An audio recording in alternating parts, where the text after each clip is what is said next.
Bien-aimés dans le Seigneur, shalom, shalom. Je vous salue par le nom de notre Seigneur Jésus. Nous allons plus tarder, nous allons commencer notre séance de prière de ce soir par le nom puissant de notre Seigneur Jésus-Christ. Poussez vers l'Éternel des cris de joie. Vous tous habitants de la terre, servez l'Éternel avec allégresse.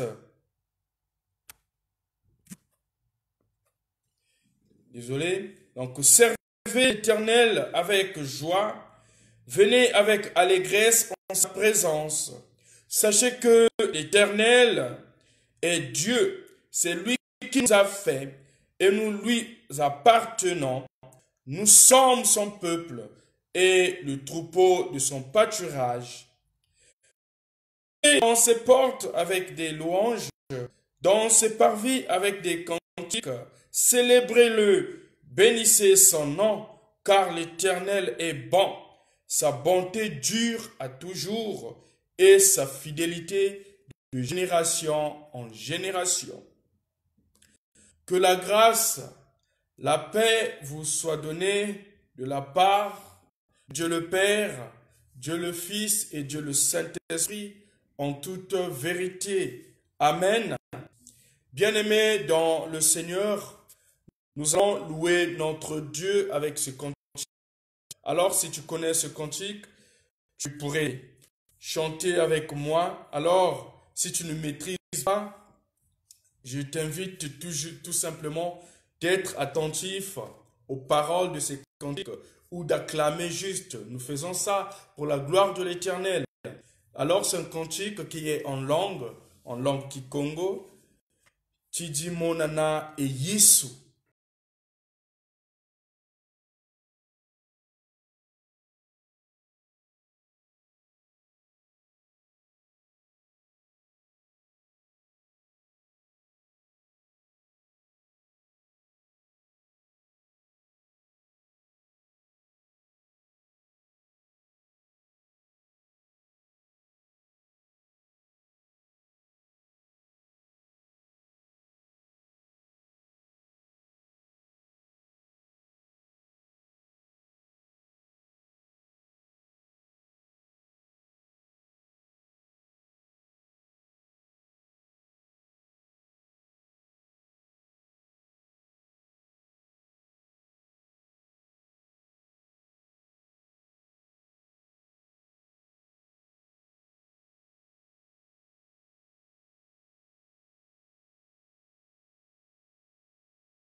pour désobéir à l'interdit de l'Éternel. Voilà, il y avait eu maintenant séparation. Et cette relation qui existait, cette relation intime qui existait entre l'homme et Dieu, cette relation a été brisée. Bien-aimé dans le Seigneur, la convoitise des yeux. Alors, oui, le diable appelé également le prince de ce monde, ce du monde et de ses convoitises pour détruire un grand nombre de chrétiens. La convoitise se définit comme un désir immodéré de possession en vue de satisfaire ses passions charnelles, juste pour satisfaire des passions charnelles, ce qui est contraire à la volonté de Dieu. Voilà comment nous pouvons parler, définir la convoitise des yeux, mes bien-aimés, dans le Seigneur. Alors, mes bien-aimés, la convoitise des yeux désigne tout désir intense, mal dirigé par ce que nous voyons. Tous les désirs intenses, mal dirigés par ce que nous voyons. Cette convoitise des yeux. Oui, bien-aimés dans le Seigneur, les yeux sont souvent attirés par tout ce qui brille. La beauté extérieure, les apparences du monde, plutôt que par la vérité de Dieu. La vue peut exercer une influence négative sur l'homme et le conduire à la chute. Ce qui s'est passé dans le jardin d'Éden. Ève a vu le fruit qui était agréable à ses yeux, bon à manger. Voilà ce qui leur avait conduit à la chute. Oui, mais bien-aimés dans le Seigneur, dans le jardin d'Éden, oui, c'est aussi une leçon instructive que nous devons apprendre ce soir. Un exemple pour nous. Lorsque le serpent lui proposa de manger du fruit de l'arbre de fondu, elle le trouva agréable, oublia l'ordre de Dieu et le mangea. Voilà parfois ce qui nous arrive. Quand je regarde, j'oublie que peut-être ce que je suis en train de regarder, ça pourrait m'amener un peu plus loin, peut-être à la chute. Et parmi les lois de l'Éternel, quand nous lisons Exode chapitre 20, le verset 17, l'Éternel nous parle aussi, mais une interdiction en ce qui concerne la convoitise des yeux. Exode chapitre 3, on peut faire la lecture de cette loi. Exode chapitre 3, donc chapitre 20 plutôt, le verset 17. La parole de Dieu nous dit ceci. C'est Dieu qui parle quand il avait donné ses lois, les 10 commandements. Il dit ceci. Tu ne convoiteras point la maison de ton prochain. Tu ne convoiteras point la femme de ton prochain, ni son serviteur, ni sa servante, ni son bœuf, ni son âne, ni aucune chose qui appartienne à ton prochain. Voilà une loi que l'Éternel nous a donnée parmi les 10 commandements, qui parle de convoitise des yeux, une interdiction pour nous. Donc, voyez-vous, en appliquant ces choses-là, quand nous désobéissons, nous tombons dans le péché. Nos yeux convoitent souvent des maisons, des hommes, des femmes, des vêtements, des richesses, même le pouvoir. En somme, des choses que nous désirons posséder et facilement nous détourner de Dieu. Oui, mes bien-aimés dans le Seigneur, il vaut mieux son regard de tout ce qui peut engendrer le péché et apprendre à discipliner ses yeux. C'est mieux de retourner nos regards à Dieu que de retourner les regards à toutes ces choses-là qui peut-être pouvaient faire chuter, nous faire tomber les convoitises des yeux, la convoitise des yeux. Il faut également, mes bien-aimés dans le Seigneur, s'en remettre au Saint-Esprit afin qu'il nous oriente vers les merveilles de Dieu et que nous les contemplions. Dans le jardin d'Éden, voilà la convoitise des yeux qui a permis à Ève, par la séduction du méchant, de les faire tomber. C'est d'abord la convoitise des yeux. Et c'est ce que le malin, le méchant de ce monde, utilise aussi aujourd'hui. Oui, cette convoitise, je désire avoir cette chose. Je suis passionné.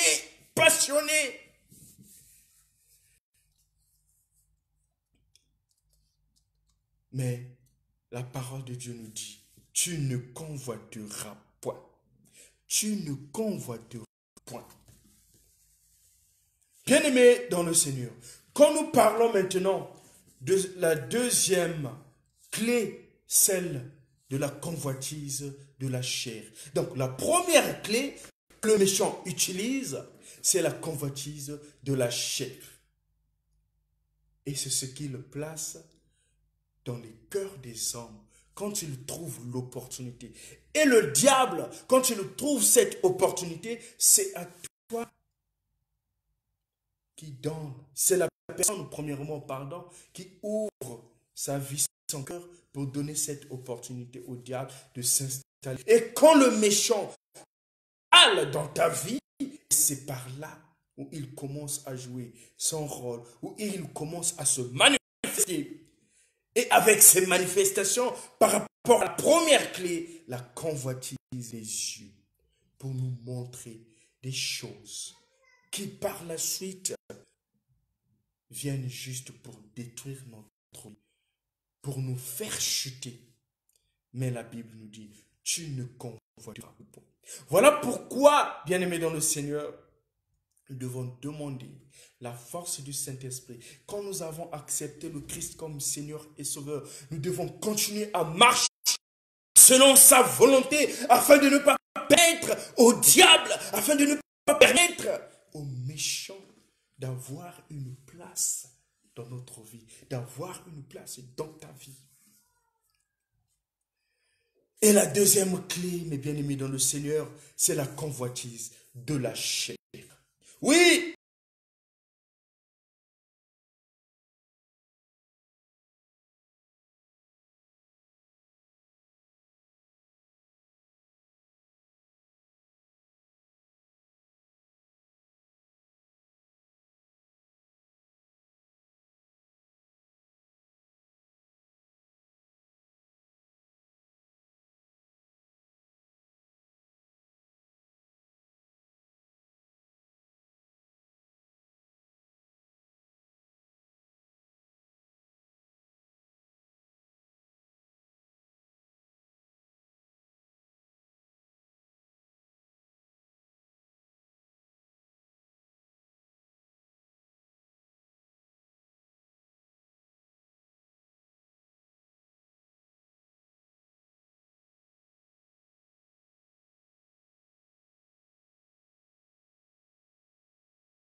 tant que disciples de Christ, nous en tant qu'enfants de Dieu, nous ne devons pas vivre ces choses-là. Mais pour ne pas vivre ces convoitises, nous devons avoir la parole.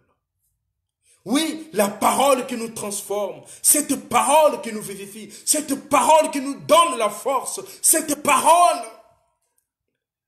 qui nous éloigne de ces convoitises.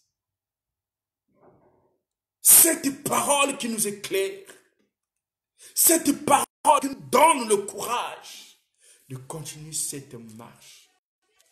Oui, mes bien-aimés, quand le monde s'en va et sa convoitise, oui, toute chose passera, mes bien-aimés dans le Seigneur.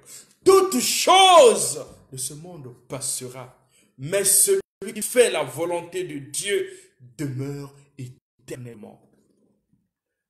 Quelle volonté fais-tu, bien-aimé dans le Seigneur? Est-ce que vis-tu selon la volonté de Dieu? Est-ce que agis-tu selon la volonté de Dieu?